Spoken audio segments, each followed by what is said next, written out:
My project was to help teachers develop an engaging strategy for individual professional development. I framed the problem during conversations with teachers I met at ed camps over the summer.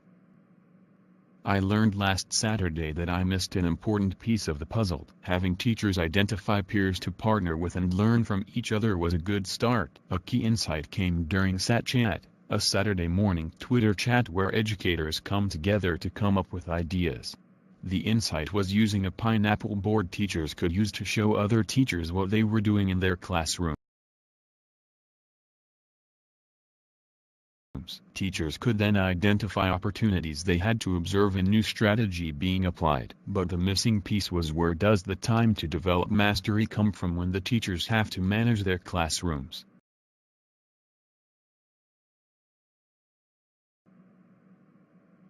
What methods and tools does one need to master in order to design an interactive presentation? You ask the wrong question, Grasshopper. Grasshopper?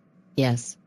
Grasshopper is a reference to a TV program best left to antiquity. The term is useful in this case because you are in the weeds. In the weeds? I'm sorry. I do not understand.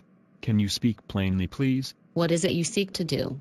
Do you want to design an interactive presentation, or do you want to design a presentation that is interactive? Aren't they the same thing? I leave you now with this thought. Begin with a bend in mind. Return when you have gained enlightenment.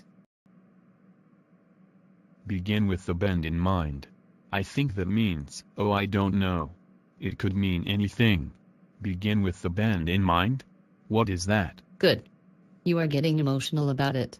Welcome back, by the way. Think about it. When you see a presentation, are you a part of it? How do you interact with it? How does it feel? Yes. I'm a little frustrated. I thought all I had to do was learn 2 or 3 tools or strategies. Think. How does it feel to interact with someone else's presentation? Let me see. Usually I'm sitting there, watching and listening to the presenter. Sometimes I ask a question.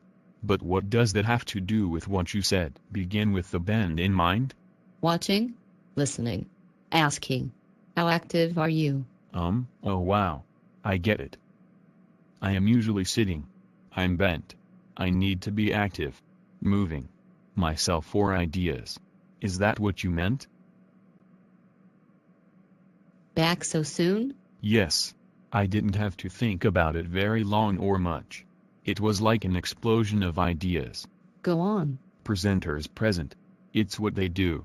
If I want my presentations to be interactive, then the presenter can't present for very long. And then? And then the attendees become participants. They do something with what they learned. And then? And then the participants make their learning visible by making something. Maybe something real they can touch.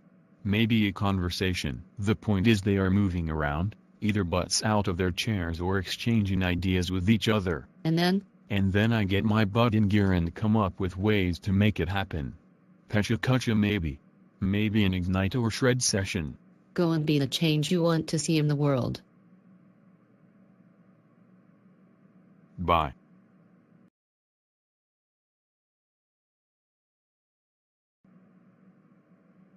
So what did I learn from the prototype? I learned that stories are engaging.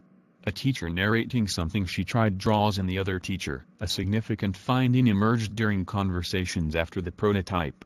Reciprocal learning, where 2 teachers team up. One practices what they learned while the other coaches. Then they switch roles. Basically the 2 teachers train each other. What would I do during future iterations? I would let the teachers experience the prototype interactively in an app. At the conclusion of the activity they would then complete a survey of how the experience felt for them. This would be before I debriefed them. I would then have 2 perspectives to learn from.